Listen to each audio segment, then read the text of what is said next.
Puspusan na ang paghahanda ng COMELEC para sa Bilang Pilipino 2025. Target ng komisyon na maisapinal ang listahan ng mga lokal na kandidato ngayong araw.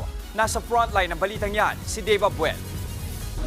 Ipinasilip kaninang umaga ng Commission on Elections ang kanilang Memory Configuration Room at Election Management System Server Room sa warehouse nito sa Biñan, Laguna. Unhackable daw ito dahil walang anumang internet connection sa mga kwarto.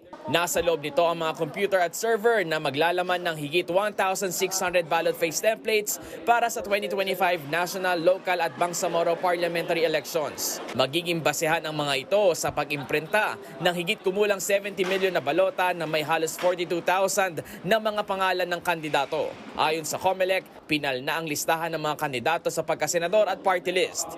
Target naman na maisapinal ngayong araw ang listahan ng local candidates.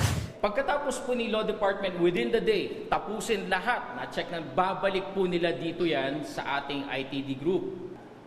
I-implement na lahat, yun na yung merong serial number. May distinct and specific serial number na po kada balota. Ang purpose po nun, printing na po kasi tayo bukas. Ngayong gabi, target ng komisyon na may upload sa website nito ang mga ballot face template. Mula warehouse, dadalhin ng hard drive para simulan ang printing ng mga balota sa National Printing Office bukas. Unang iimprenta ang mga balota para sa overseas at absentee voting.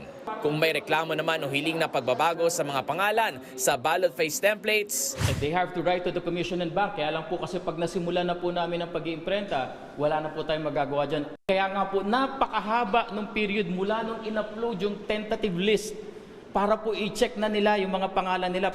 on track daw ang COMELEC sa schedule ng printing ng nasa 1 milyong balota kada araw. Bawat botante, isang balota lang ang nakalaan na mas manipis at mas pinalinaw ang mga sulat kumpara sa mga nakaraang balota.